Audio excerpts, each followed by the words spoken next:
ಕೇವಲ 200 ರೂಪಾಯಿಗೆ ಪಾಠ ಮಾಡಿ ಇಡೀ ದೇಶದಲ್ಲೇ ಹೀರೋ ಆಗಿದ್ದ ಖಾನ್ ಸರ್ ಇವತ್ತು ಕೊಲೆಯತ್ನ ಮತ್ತು ಆರ್ಮ್ಸ್ ಆಕ್ಟ್ ಅಡಿಯಲ್ಲಿ ಜೈಲು ಸೇರುವ ಹಂತಕ್ಕೆ ಬಂದು ನಿಂತಿದ್ದಾರೆ. ಬಿಹಾರದ ಪಾಟ್ನಾದಲ್ಲಿ ನಡುರಾತ್ರಿ ನಡೆದ ಆ ಭೀಕರ ಗನ್ ಫೈರಿಂಗ್ ನ ಕರಾಳ ಸತ್ಯವೇನು? ದೇಶವೇ ಹೆಮ್ಮೆ ಪಡುವ ಶಿಕ್ಷಕರು ಪಾಠ ಮಾಡುವ ಕಿಸಾನ್ ಕೋಲ್ಡ್ ಸ್ಟೋರೇಜ್ ಕಾಂಪ್ಲೆಕ್ಸ್ ನಲ್ಲಿ ನಡೆತಿರೋದು ಕೋಚಿಂಗ್ ಕ್ಲಾಸ್ಗಳ ಅಥವಾ ಅಂಡರ್ ವರ್ಲ್ಡ್ ರೇಂಜಿನ ಗ್ಯಾಂಗ್ ವಾರ್. ಇವತ್ತೇ ಕೋರ್ಟ್ ಖಾನ್ಗೆ ಅರೆಸ್ಟ್ ನಿಂದ ತಾತ್ಕಾಲಿಕ ರಿಲೀಫ್ ನೀಡಿದ್ದರೂ ಈ ಇಡೀ ವಿವಾದದ ಹಿಂದೆ ಅಡಗಿರೋದು ಬರೀ ಪೋಸ್ಟರ್ ಕಿತ್ತಾಟ ಮಾತ್ರ ಅಲ್ಲ, ಇದರ ಹಿಂದೆ ಕೋಟಿ ಕೋಟಿ ರೂಪಾಯಿಗಳ ಬಿಸಿನೆಸ್ ಮಾಫಿಯಾ ಇದೆ. ದಿ ಫೇಮಸ್ ಖಾನ್ ಸರ್ಗೆ ಸಂಕಷ್ಟ. ವೀಕ್ಷಕರೇ, ನೀವೆಲ್ಲರೂ ಸೋಷಿಯಲ್ ಮೀಡಿಯಾ ಬಳಸುತ್ತಿದ್ದರೆ ಖಂಡಿತ ಖಾನ್ ಸರ್ ಅನ್ನೋ ಹೆಸರನ್ನ ಕೇಳೇ ಇರ್ತೇವೆ. ತಮ್ಮ ಯೂಟ್ಯೂಬ್ ಚಾನೆಲ್ ನಲ್ಲಿ ಕೋಟ್ಯಾಂತರ ವಿದ್ಯಾರ್ಥಿಗಳಿಗೆ ಅತಿ ಕಡಿಮೆ ಫೀಸ್ ನಲ್ಲಿ ಪಾಠ ಮಾಡಿ ದೇಶಾದ್ಯಂತ ಹೀರೋ ಆಗಿರುವ ಖಾನ್ ಸರ್ ಇವತ್ತು ಬಿಹಾರದ ಪಾಟ್ನಾದಲ್ಲಿ ನಡೆಯುತ್ತಿರುವ ಒಂದು ಗಂಭೀರವಾದ ಕ್ರಿಮಿನಲ್ ಕೇಸ್ ನಲ್ಲಿ ಸಿಕ್ಕಿ ಹಾಕಿಕೊಂಡಿದ್ದಾರೆ. ರಾಜ್ ಶಮಾನಿ ಪಾಡ್ಕಾಸ್ಟ್ ನಲ್ಲಿ ಕುಳಿತು ಜಿಯೋ ಪಾಲಿಟಿಕ್ಸ್ ಬಗ್ಗೆ ಮಾತನಾಡುವ ಖಾನ್ ಸರ್ ಮೇಲೆ ಪಾಟ್ನಾದಲ್ಲಿ ನಡೆದ ಫೈರಿಂಗ್ ಅಂದರೆ ಗುಂಡಿನ ದಾಳಿ ಕೇಸ್ ನಲ್ಲಿ ಪೊಲೀಸ್ ಕಂಪ್ಲೇಂಟ್ ದಾಖಲಾಗಿದೆ. ಇಡೀ ದೇಶವೇ ಇವರ ಕಡೆ ತಿರುಗಿ ನೋಡ್ತಾ ಇದೆ. ಆದರೆ ಇಡೀ ಕಾಂಟ್ರವರ್ಸಿ ಹಿಂದೆ ಇರೋದು ಬರೀ ಒಂದು ಪೋಸ್ಟರ್ ಕಿತ್ತಾಟ ಮಾತ್ರವಲ್ಲ, ಇದರ ಹಿಂದೆ ಇರೋದು ಬಿಹಾರದ ಕೋಚಿಂಗ್ ಸೆಂಟರ್ಗಳ ನಡುವಿನ ಶತಕೋಟಿ ರೂಪಾಯಿಗಳ ಬಿಸಿನೆಸ್ ವಾರ್ ಮತ್ತು ದ್ವೇಷದ ಕತೆ. ಹಾಗಾದ್ರೆ ಅಸಲಿಗೆ ಜೂನ್ 2ನೇ ತಾರೀಕು ಪಾಟ್ನಾದಲ್ಲಿ ಏನಾಯ್ತು? ಖಾನ್ ಸರ್ ಮೇಲೆ ಯಾಕೆ ಕೇಸ್ ದಾಖಲಾಗಿದೆ? ಇವರ ಎದುರಾಳಿ ರೋಷನ್ ಆನಂದ್ ಯಾರು? ಮತ್ತು ದಿನಕ್ಕೆ ಲಕ್ಷಾಂತರ ರೂಪಾಯಿ ದುಡಿಯುವ ಆ ಕೋಚಿಂಗ್ ದೈತ್ಯರ ನಡುವೆ ಇಷ್ಟೊಂದು ದ್ವೇಷ ಯಾಕೆ ಅನ್ನೋದನ್ನ ಇವತ್ತಿನ ವಿಡಿಯೋದಲ್ಲಿ ನಾವು 360 ಡಿಗ್ರಿ ಆಂಗಲ್ ನಲ್ಲಿ ಎಳೆಯಾಗಿ ಬಿಚ್ಚಿಡ್ತೀವಿ. ವಿಡಿಯೋನ ಕೊನೆ ತನಕ ಮಿಸ್ ಮಾಡದೆ ನೋಡಿ. ಪಾಟ್ನಾದಲ್ಲಿ ನಡುರಾತ್ರಿ ಕೇಳಿದ ಗುಂಡಿನ ಸದ್ದು, ಖಾನ್ ಸರ್ ಕೋಚಿಂಗ್ ಸೆಂಟರ್ ಮೇಲೆ ಅಟ್ಯಾಕ್. ಸ್ನೇಹಿತರೆ, ಈ ಇಡೀ ವಿವಾದ ಶುರುವಾಗಿದ್ದು ಜೂನ್ 2ರ ನಡುರಾತ್ರಿ ಬಿಹಾರದ ಪಾಟ್ನಾದ ಮುಸಲ್ಲಫುರ್ ಅನ್ನೋ ಏರಿಯಾದಲ್ಲಿರುವ ಖಾನ್ ಗ್ಲೋಬಲ್ ಸ್ಟಡೀಸ್ ಅಂದರೆ ನಮ್ಮ ಖಾನ್ ಸರ್ ರವರ ಕೋಚಿಂಗ್ ಸೆಂಟರ್ ಆವರಣಕ್ಕೆ ಇದ್ದಕ್ಕಿದ್ದಂತೆ ಸುಮಾರು 15ರಿಂದ 20 ಜನರ ಗ್ಯಾಂಗ್ ಒಂದು ನುಗ್ಗುತ್ತೆ. ಅಲ್ಲಿರುವ ಪ್ರಾಪರ್ಟಿಗಳನ್ನ ಧ್ವಂಸ ಮಾಡಿ ಅಲ್ಲಿದ್ದ ಸೆಕ್ಯೂರಿಟಿ ಗಾರ್ಡ್ ಮೇಲೆ ಜೋರಾಗಿ ಅಟ್ಯಾಕ್ ಮಾಡಲಾಗುತ್ತೆ. ಆ ಅಟ್ಯಾಕ್ ಹಿಂದೆ ಜ್ಞಾನ ಬಿಂದು ಅಕಾಡೆಮಿಯ ರೋಷನ್ ಆನಂದ್ ರವರು ಮನುಷ್ಯರು ಇದ್ದಾರೆ ಅಂತ ಖಾನ್ ಸರ್ ಟೀಮ್ ಆರೋಪ ಮಾಡುತ್ತೆ. ಆದರೆ ಟ್ವಿಸ್ಟ್ ಸಿಕ್ಕಿದ್ದೇ ಇಲ್ಲಿ. ಈ ಜಗಳ ನಡೀತಿರುವಾಗಲೇ ಖಾನ್ ಸರ್ ರವರ ಕೋಚಿಂಗ್ ಸೆಂಟರ್ನ 2 ಸೆಕ್ಯೂರಿಟಿ ಗಾರ್ಡ್ಗಳು ಗಾಳಿಯಲ್ಲಿ ಗನ್ ಹಿಡಿದು ಫೈರಿಂಗ್ ಮಾಡ್ತಾರೆ. ಈ ವಿಡಿಯೋ ಸೋಷಿಯಲ್ ಮೀಡಿಯಾದಲ್ಲಿ ಸಖತ್ ವೈರಲ್ ಆಗುತ್ತೆ. ಪಾಟ್ನಾ ಪೊಲೀಸರು ತಕ್ಷಣ ಅಲರ್ಟ್ ಆಗಿ ಗಾರ್ಡ್ಗಳನ್ನ ಅರೆಸ್ಟ್ ಮಾಡಿ ವೆಪನ್ಸ್ ಗಳನ್ನ ವಶಪಡಿಸಿಕೊಳ್ತಾರೆ. ಇದಾದ ಬೆನ್ನಲ್ಲಿ ಪೊಲೀಸರು ಬಿಹಾರದ ಮತ್ತೊಬ್ಬ ಪ್ರಭಾವಿ ಶಿಕ್ಷಕ ರೋಷನ್ ಆನಂದ್ ರವರನ್ನ ಜೂನ್ 3ರಂದು ಜೈಲಿಗೆ ಕಳಿಸ್ತಾರೆ. ಅಂದರೆ ಆ ಕಡೆ ಖಾನ್ ಸರ್ ಮೇಲೂ ಆರ್ಮ್ಸ್ ಆಕ್ಟ್ ಮತ್ತು BNS ಸೆಕ್ಷನ್ 109 ಅಡಿಯಲ್ಲಿ FIR ದಾಖಲಾಗುತ್ತೆ.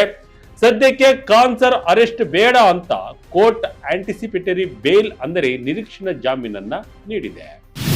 ಯಾರು ಆ 2 ಫೇಮಸ್ ಶಿಕ್ಷಕರು? ಕಿಸಾನ್ ಕೋಲ್ಡ್ ಸ್ಟೋರೇಜ್ ನ ರಹಸ್ಯ. ಈಗ ನಮಗೆಲ್ಲ ಒಂದು ಪ್ರಶ್ನೆ ಕಾಡುತ್ತೆ, ಇಷ್ಟೊಂದು ದೊಡ್ಡ ಮಟ್ಟದಲ್ಲಿ ಗಲಾಟೆ ಮಾಡಿಕೊಳ್ಳಲು ಇವರಿಬ್ಬರ ನಡುವೆ ಇರುವ ಸಂಬಂಧ ಏನು ಅಂತ. ಸ್ನೇಹಿತರೆ, ಈ ಶಿಕ್ಷಕರು ಇಬ್ಬರು ಪಾಟ್ನಾದ ಒಂದೇ ಕ್ಯಾಂಪಸ್ ನಲ್ಲಿ ಕೋಚಿಂಗ್ ಸೆಂಟರ್ ನಡೆಸ್ತಾ ಇದ್ದಾರೆ. ಆ ಜಾಗದ ಹೆಸರೇ Kisan cold storage. Khan sir ಅಂದರೆ ಇವರ ಅಸಲಿ ಹೆಸರು ಫೈಸನ್ ಖಾನ್. ಇವರು ಯೂಟ್ಯೂಬ್ ಮೂಲಕ ಇಡೀ ದೇಶದಲ್ಲೇ ಪಾಪ್ಯುಲರ್ ಆದವರು. ಇನ್ನು ಇವರ ಎದುರಾಳಿ ರೋಷನ್ ಆನಂದ್ ಜ್ಞಾನಬಿಂದು BS ಅಕಾಡೆಮಿ ನಡೆಸ್ತಾ ಇದ್ದಾರೆ. ಈ ಅಕಾಡೆಮಿಯನ್ನ ಬಿಹಾರದಲ್ಲಿ ದಾರೋಗಾ ಫ್ಯಾಕ್ಟರಿ ಅಂದರೆ ಸಬ್ ಇನ್ಸ್ಪೆಕ್ಟರ್ ಫ್ಯಾಕ್ಟರಿ ಅಂತ ಕರೀತಾರೆ. ಯಾಕೆಂದ್ರೆ Bihar police sub inspector exams ನಲ್ಲಿ ಇಲ್ಲಿಂದ ತುಂಬಾ ಜನ ಪಾಸ್ ಆಗ್ತಾರೆ. ಕೋವಿಡ್ ಬಂದಾಗ ಕಿಸಾನ್ ಕೋಲ್ಡ್ ಸ್ಟೋರೇಜ್ ಕ್ಯಾಂಪಸ್ ನಲ್ಲಿದ್ದ ತುಂಬಾ ಸಣ್ಣ ಕೋಚಿಂಗ್ ಸೆಂಟರ್ಗಳು ಕ್ಲೋಸ್ ಆದವು. ಆ ಟೈಮ್ ನೋಡಿ ಖಾನ್ ಸರ್ ಅಲ್ಲಿರುವ ಎಲ್ಲಾ ಖಾಲಿ ಹಾಲ್ಗಳನ್ನ ರೆಂಟ್ಗೆ ತೆಗೆದುಕೊಂಡು ತಮ್ಮ ಇನ್ಸ್ಟಿಟ್ಯೂಟ್ ದೊಡ್ಡದು ಮಾಡಿಕೊಂಡ್ರು. ಇದು ಅಲ್ಲೇ ಇದ್ದ ರೋಷನ್ ಆನಂದ್ ಅವರ ಹೊಟ್ಟೆ ಊರಿಗೆ ಕಾರಣವಾಯಿತು ಅಂತ ಹೇಳಲಾಗ್ತಾ ಇದೆ. ಪೋಸ್ಟರ್ ವಾರ್ ಮತ್ತು 10 ಲಕ್ಷದ ಟಾಪರ್ ವಿವಾದ. ರಿಸಲ್ಟ್ ಕ್ರೆಡಿಟ್ಗಾಗಿ ಶುರುವಾಯಿತು ಕಿತ್ತಾಟ. ಇವರಿಬ್ಬರ ನಡುವೆ ದ್ವೇಷ ಎಷ್ಟು ಹೆಚ್ಚಾಗಿತ್ತೆಂದರೆ ಬಿಹಾರದ ಪೊಲೀಸ್ ರಿಸಲ್ಟ್ ಬಂದಾಗ ಯಾರು ಹೆಚ್ಚು ಸ್ಟೂಡೆಂಟ್ಗೆ ಕೆಲಸ ಕೊಡಿಸಿದ್ದಾರೆ ಅಂತ ಇಬ್ಬರು ಪೈಪೋಟಿಗೆ ಬೀಳ್ತಾರೆ. ಒಂದು ಸೆಂಟರ್ 12,000 ಅಂದ್ರೆ ಇನ್ನೊಂದು ಸೆಂಟರ್ 10,000 ಅಂತ ರಿಸಲ್ಟ್ ಕ್ಲೈಮ್ ಮಾಡಿಕೊಳ್ಳುತ್ತೆ. ಇದು ಬರೀ ಪ್ರೈಡ್ ಅಷ್ಟೇ ಅಲ್ಲ, ಯಾವ ಇನ್ಸ್ಟಿಟ್ಯೂಟ್ ಹೆಚ್ಚು ರಿಸಲ್ಟ್ ತೋರಿಸುತ್ತೋ ಅಲ್ಲಿಗೆ ಮುಂದಿನ ವರ್ಷ ಜಾಸ್ತಿ ಅಡ್ಮಿಷನ್ ಆಗುತ್ತೆ. ಅಂದರೆ ಕೋಟಿ ಕೋಟಿ ಹಣ ಹರಿದು ಬರುತ್ತೆ. ಫೆಬ್ರವರಿಯಲ್ಲಿ ನಡೆದ ಬಿಹಾರದ ಫಾರೆಸ್ಟ್ ರೇಂಜ್ ಆಫೀಸರ್ಸ್ ಎಕ್ಸಾಮ್ನಲ್ಲಿ ಅಭಿಷೇಕ್ ಕುಮಾರ್ ಅನ್ನೋ ಹುಡುಗ ಇಡೀ ಸ್ಟೇಟ್ಗೆ ಟಾಪರ್ ಆಗ್ತಾನೆ. ಈ ಹುಡುಗ ನನ್ನ ಸ್ಟೂಡೆಂಟ್ ಅಂತ ಖಾನ್ ಸರ್ ಫೋಟೋ ಹಾಕ್ತಾನೆ.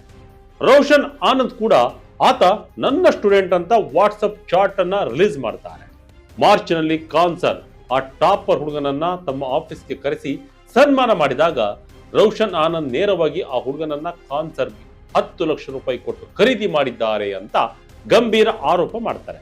ಇದೇ ದ್ವೇಷದ ಬೆಂಕಿ ಮೇ 27ರಂದು ಮತ್ತಷ್ಟು ಜೋರಾಗುತ್ತೆ. ಬಿಹಾರದ ಪೊಲೀಸ್ ರಿಸಲ್ಟ್ ಬಂದಾಗ ಇಬ್ಬರ ಸ್ಟಾಪ್ ರಸ್ತೆಯಲ್ಲಿದ್ದ ಪೋಸ್ಟರ್ಗಳನ್ನ ಒಬ್ಬರ ಮೇಲೊಬ್ಬರು ಹರಿದು ಹಾಕಿ ತಮ್ಮದೇ ಪೋಸ್ಟರ್ ಅಂಟಿಸಲು ಶುರು ಮಾಡ್ತಾರೆ. ಅದೇ ಕೊನೆಗೆ ಜೂನ್ 2ರ ಗಲಾಟೆ ಮತ್ತು ಫೈರಿಂಗ್ಗೆ ದಾರಿ ಮಾಡಿಕೊಡುತ್ತೆ. ಬಿಹಾರ ಕೋಚಿಂಗ್ ಸೆಂಟರ್ಗಳದ್ದು ಈಗಿನ ಕಥೆಯಲ್ಲ. ಬಾಂಬ್ ದಾಳಿ ಮತ್ತು ಹಾಸ್ಟೆಲ್ ಪೊಲಿಟಿಕ್ಸ್. ಅರೆ, ಇವರಿಬ್ಬರು ಬರೀ ಪೋಸ್ಟರ್ಗಾಗಿ ಜಗಳ ಆಡ್ತಿದ್ದಾರಾ ಅನ್ಕೋಬೇಡಿ. ಪಾಟ್ನಾದ ಪೊಲೀಸರ ಹತ್ತಿರ ಇವರ ನಡುವಿನ ಹಳೆ ಫೈಲ್ಸ್ ತುಂಬಾನೇ ಇವೆ.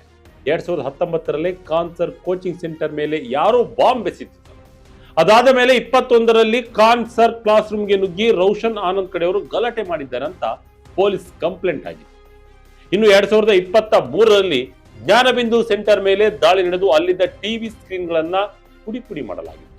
ಇದರಲ್ಲಿ ರೋಷನ್ ಆನಂದ್ ಸಹೋದರನ ತಲೆಗೆ ಬರೋಬ್ಬರಿ 8 ಹೊಲಿಗೆ ಬಿದ್ದಿದ್ದವು. ಬಿಹಾರದಲ್ಲಿ ಕೋಚಿಂಗ್ ನಡೆಸುವುದು ಅಷ್ಟು ಸುಲಭವಲ್ಲ ಸ್ನೇಹಿತರೆ. ಅಲ್ಲಿರುವ ಪಟೇಲ್ ಹಾಸ್ಟೆಲ್, ಸೈದ್ಪುರ್ ಹಾಸ್ಟೆಲ್, ಮಿಂಟೋ ಹಾಸ್ಟೆಲ್ಗಳ ಹುಡುಗರಿಗೆ ಈ ಕೋಚಿಂಗ್ ಮಾಲೀಕರು ಫಂಡಿಂಗ್ ಮಾಡ್ತಾರೆ. ಹಾಸ್ಟೆಲ್ ಪ್ರೋಗ್ರಾಂಗಳಿಗೆ ದುಡ್ಡು ಕೊಟ್ಟು ಆ ಹುಡುಗರನ್ನ ತಮ್ಮ ಗ್ಯಾಂಗ್ಗಳ ತರಹ ಬಳಸಿಕೊಳ್ತಾರೆ ಅನ್ನೋ ಕರಾಳ ಸತ್ಯ ತನಿಖೆಯಲ್ಲಿ ಭಟ ಬಯಲಾಗಿದೆ. ದೇಶದ ಕೋಚಿಂಗ್ ಇಂಡಸ್ಟ್ರಿ ಗಾತ್ರ ಎಷ್ಟು? ಲಕ್ಷ ಲಕ್ಷ ಫೀಸ್ ವಸೂಲಿ ಮಾಡುವ ದೈತ್ಯರು. ಇಲ್ಲಿ ನಾವು ನಮ್ಮ ದೇಶದ ಎಜುಕೇಶನ್ ಬಿಸಿನೆಸ್ ಎಷ್ಟು ದೊಡ್ಡದಾಗಿದೆ ಅನ್ನೋದನ್ನ ನೋಡ್ಬೇಕು. ಇವತ್ತು ಭಾರತದಲ್ಲಿ ಐಐಟಿ, ಜೆಇಇ, ನೀಟ್, UPSC ಅಂತಹ ಎಕ್ಸಾಮ್ಸ್ ಕ್ರ್ಯಾಕ್ ಮಾಡೋಕೆ ಲಕ್ಷಾಂತರ ಸ್ಟೂಡೆಂಟ್ ಕೋಚಿಂಗ್ ಸೇರ್ತಾರೆ. ಮಾರ್ಕೆಟಿಂಗ್ ಸಂಸ್ಥೆಯಾದ ಗೋ ಟು ಗ್ರೋತ್ ಫೌಂಡರ್ ಡೆಂಬೋಕರ್ ರಾಯ್ ರವರ ಪ್ರಕಾರ 2025ರ ವೇಳೆಗೆ ಭಾರತದ ಆಫ್ಲೈನ್ ಕೋಚಿಂಗ್ ಇಂಡಸ್ಟ್ರಿಯ ಗಾತ್ರ ಬರೋಬ್ಬರಿ 58,000 ಕೋಟಿ ರೂಪಾಯಿ ಆಗಿದೆ. ಇನ್ನು IBEF ರಿಪೋರ್ಟ್ ಪ್ರಕಾರ ನಮ್ಮ ದೇಶದ ಆನ್ಲೈನ್ ಎಡ್ಟೆಕ್ ಮಾರ್ಕೆಟ್ 2024ರಲ್ಲಿ 1.10 ಕೋಟಿ ರೂಪಾಯಿ ದಾಟಿದೆ. ಅಮೆರಿಕ ಬಿಟ್ಟರೆ ಭಾರತವೇ ಅತಿ ದೊಡ್ಡ ಈ ಲರ್ನಿಂಗ್ ಮಾರ್ಕೆಟ್ ಆಗಿದೆ. ಅಲೆನ್, ಫಿಟ್ಜಿ, ರೆಶೋನೆನ್ಸ್, ಫಿಸಿಕ್ಸ್ ವಾಲಾ, ಅನ್ ಅಕಾಡೆಮಿ, ವಿಷನ್ IAS ನಂತಹ ಕಂಪನಿಗಳು ಇವತ್ತು ಮಾರ್ಕೆಟ್ ಅನ್ನ ಆಳ್ತಾ ಇದ್ದಾವೆ. ಇಲ್ಲಿ ಟಾಪ್ ಟೀಚರ್ಸ್ಗೆ ವರ್ಷಕ್ಕೆ 2 ಕೋಟಿ ರೂಪಾಯಿವರೆಗೂ ಸ್ಯಾಲರಿ ಸಿಗುತ್ತೆ ಅಂದ್ರೆ ನೀವೇ ಯೋಚನೆ ಮಾಡಿ ಇಲ್ಲಿ ಎಷ್ಟು ದುಡ್ಡಿದೆ ಅಂತ. ಗೇಮ್ ಚೇಂಜರ್ ಆದ ಖಾನ್ ಸರ್ 107 ಕೋಟಿ ರೂಪಾಯಿ ಆಫರ್ ರಿಜೆಕ್ಟ್. ಈ ದೊಡ್ಡ ಕೋಚಿಂಗ್ ಮಾಫಿಯಾ ನಡುವೆ ಖಾನ್ ಸರ್ ಒಬ್ಬ ಹೀರೋ ತರಹ ಎಂಟ್ರಿ ಕೊಟ್ಟರು. ದೊಡ್ಡ ಇನ್ಸ್ಟಿಟ್ಯೂಟ್ಗಳು ವರ್ಷಕ್ಕೆ 1.5ರಿಂದ 2 ಲಕ್ಷ ರೂಪಾಯಿ ಫೀಸ್ ಇಟ್ಟರೆ ಖಾನ್ ಸರ್ ತಮ್ಮ ಖಾನ್ ಗ್ಲೋಬಲ್ ಸ್ಟಡೀಸ್ ಮೂಲಕ ಕೇವಲ 200ರಿಂದ 300 ರೂಪಾಯಿಗೆ ಜನರಲ್ ಸೈನ್ಸ್ ಕೋರ್ಸ್ಗಳನ್ನ ಮಾರಲು ಶುರು ಮಾಡಿದ್ರು. ಇನ್ನು 1.5 ಲಕ್ಷ ಫೀಸ್ ಇರುವ UPSC ಕೋರ್ಸ್ಗಳನ್ನ ಬರೀ 1,500ದಿಂದ 4,500 ರೂಪಾಯಿಗೆ ಬಡ ವಿದ್ಯಾರ್ಥಿಗಳಿಗೆ ಸಿಗೋ ಹಾಗೆ ಮಾಡಿದ್ರು. ಇವರ ಈ ಯಶಸ್ಸು ನೋಡಿ ದೇಶದ ದೊಡ್ಡ ಎಡ್ಟೆಕ್ ಕಂಪನಿ ಒಂದು ಇವರಿಗೆ ಬರೋಬ್ಬರಿ 107 ಕೋಟಿ ರೂಪಾಯಿಯ ಆಫರ್ ಅನ್ನು ನೀಡಿತು. ನಮ್ಮ ಕಂಪನಿ ಜೊತೆ ಸೇರಿಕೊಳ್ಳಿ ಅಂತ ಕೇಳಿದ್ರು. ಆದರೆ ಖಾನ್ ಸರ್ ಅದನ್ನ ರಿಜೆಕ್ಟ್ ಮಾಡಿದ್ರು. ಯಾಕೆಂದ್ರೆ ನಾನು ಕಾರ್ಪೊರೇಟ್ ಕಂಪನಿ ಜೊತೆ ಸೇರಿದ್ರೆ ಅವರು ಬಡ ವಿದ್ಯಾರ್ಥಿಗಳಿಂದ ಲಕ್ಷ ಲಕ್ಷ ಫೀಸ್ ಕಿತ್ಕೊಳ್ತಾರೆ, ನನ್ನ ಹಳ್ಳಿಯ ಬಡ ಮಕ್ಕಳು ಓದೋಕೆ ಆಗಲ್ಲ ಅಂತ ಆಫರ್ ಬೇಡ ಅಂದ್ರು. ಇವತ್ತು ಖಾನ್ ಸರ್ ಯೂಟ್ಯೂಬ್ ಚಾನೆಲ್ ನಲ್ಲಿ 2.6 ಕೋಟಿಗೂ ಹೆಚ್ಚು ಸಬ್ಸ್ಕ್ರೈಬರ್ಸ್ ಇದ್ದಾರೆ. ಅವರ ನೆಟ್ ವರ್ತ್ ಬಂದ್ಬಿಟ್ಟು ಕೇವಲ 5ರಿಂದ 10 ಕೋಟಿ ರೂಪಾಯಿ ಮಾತ್ರ ಎಕನಾಮಿಕ್ ಟೈಮ್ಸ್ ಹೇಳಿದೆ. ಬಂದ ದುಡ್ಡಿನಲ್ಲಿ ಬಹುತೇಕ ಭಾಗವನ್ನ ಅವರು ಟೀಚರ್ಸ್ಗೆ ಸ್ಯಾಲರಿ ಕೊಡಲು ಮತ್ತು ಬಡವರಿಗಾಗಿ ಪಾಟ್ನಾದಲ್ಲಿ ಆಸ್ಪತ್ರೆ ನಡೆಸಲು ಬಳಸ್ತಾ ಇದ್ದಾರೆ. ಆದರೆ ಇಷ್ಟೆಲ್ಲ ಹಿಸ್ಟರಿ ಇರುವ ಖಾನ್ ಸರ್ ಮತ್ತು ಆಫ್ಲೈನ್ ಕಿಂಗ್ ರೋಷನ್ ಆನಂದ್ ರವರ ಈ ರೇಸ್ ಇವತ್ತು ಕೊಲೆಗೆ ಯತ್ನ, ಗನ್ ಫೈರಿಂಗ್ ಮತ್ತು ಜೈಲು ವಾಸದ ಹಂತಕ್ಕೆ ಬಂದು ನಿಲ್ಲಿಸಿದೆ. ಇಬ್ಬರು ಜೈಲಿನಲ್ಲಿದ್ದಾರೆ, ಇನ್ನೊಬ್ಬರು ಜೈಲಿಗೆ ಹೋಗದಿರಲು ಕೋರ್ಟ್ ಅಲೆಯುತ್ತಿದ್ದಾರೆ. IAS, IPS, ಸಬ್ ಇನ್ಸ್ಪೆಕ್ಟರ್ ಮಾಡಿ ದೇಶ ಸೇವೆ ಮಾಡಿ ಅಂತ ಹೇಳಿಕೊಡುವ ಈ ಶಿಕ್ಷಕರೇ ಇವತ್ತು ರೌಡಿಗಳ ತರಹ ಬೀದಿಯಲ್ಲಿ ಜಗಳವಾಡ್ತಿರೋದು ನಿಜಕ್ಕೂ ದೇಶದ ದುರಂತ. ಈ ಇಡೀ ಕಾಂಟ್ರವರ್ಸಿ ಬಗ್ಗೆ ನಿಮಗೆ ಏನ್ ಅನ್ಸುತ್ತೆ? ಖಾನ್ ಸರ್ ಅವರ ಈ ನಡೆ ಸರಿ ಇದೆಯಾ? ಕಮೆಂಟ್ ಮೂಲಕ ನಿಮ್ಮ ಅಭಿಪ್ರಾಯವನ್ನ ತಿಳಿಸಿ. ಇದಾಗಿತ್ತು ಈ ಕ್ಷಣದ ಅಪ್ಡೇಟ್. ಇದೇ ರೀತಿ ಅಪ್ಡೇಟ್ಗಾಗಿ Vijaya Karnataka website, YouTube page, Facebook page follow ಮಾಡ್ತಾ ಇರಿ. ಧನ್ಯವಾದಗಳು.